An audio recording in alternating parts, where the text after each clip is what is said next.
Hello ഡിയസ് Mahalakshmi പുത്തൻ വിശേഷങ്ങളിലേക്ക് എല്ലാ കുട്ടിക്കാർക്കും സ്വാഗതം. അങ്ങനെ നമ്മുടെ പുതിയ എപ്പിസോഡെല്ലാം നമ്മൾ കാണുന്നുണ്ട്.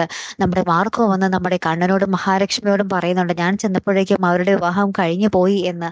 അപ്പൊ ഇതൊക്കെ നമ്മുടെ മഹാലക്ഷ്മിക്കും കണ്ണനും ഒട്ടും പൊറുക്കാനും സഹിക്കാനും പറ്റാത്തൊരു തെറ്റാണ് നമ്മുടെ മാർക്കോ ചെയ്തിട്ടുള്ളത് അല്ലെ. അങ്ങനെ തന്നെ നമ്മുടെ മാർക്കോ തിരികെ പോകും വഴിയിൽ വെച്ച് നമ്മുടെ മേഘനാഥനെ കാണുന്നുണ്ട്. മേഘനാഥന്റെ ഗുണ്ടകൾ നമ്മുടെ മാർക്കോനെ തല്ലിക്കൊന്ന് ഇല്ലാതാക്കുന്നുണ്ട്. ലാസ്റ്റ് നമ്മുടെ മാർക്കോന്റെ നേർക്ക് നമ്മുടെ മേഘനാഥൻ തോക്ക് ചൂണ്ടി നിൽക്കുന്നുണ്ട്. ഇനി എന്തായിരിക്കും അവിടെ സംഭവിക്കാൻ പോകുന്നത് അല്ലെ?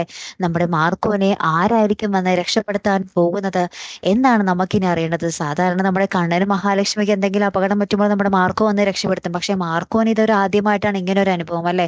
അപ്പൊ മാർക്കോനെ ആര് രക്ഷപ്പെടുത്തും എന്നുള്ളതാണ് നമുക്കിനി അറിയേണ്ടത്. കയ്യാങ്കളിയൊക്കെ ആണെങ്കിൽ നമ്മുടെ മാർക്കോ എങ്ങനെയും ഇടിച്ചു നിൽക്കും. പക്ഷെ തോക്കിൻ മുന്നിൽ നമ്മുടെ മാർക്കോ നിൽക്കുമ്പോൾ ഇനി നമ്മുടെ ദേവി അവിടെ വന്ന് പ്രത്യക്ഷപ്പെട്ട് രക്ഷപ്പെടുത്തുമോ, അല്ലെങ്കിൽ എങ്ങനെയായിരിക്കും നമ്മുടെ മാർക്കോ രക്ഷപ്പെടാൻ പോകുന്നത്, അല്ലെങ്കിൽ മാർക്കോന്റെ ജീവൻ പോകുമോ എന്നൊക്കെ നമുക്ക് അറിയണം അല്ലെ. കാത്തിരുന്ന് തന്നെ കാണാം കേട്ടോ. അടുത്തൊരു വീഡിയോയുമായി വരുന്നത് വരയ്ക്കും ഗുഡ് ബൈ.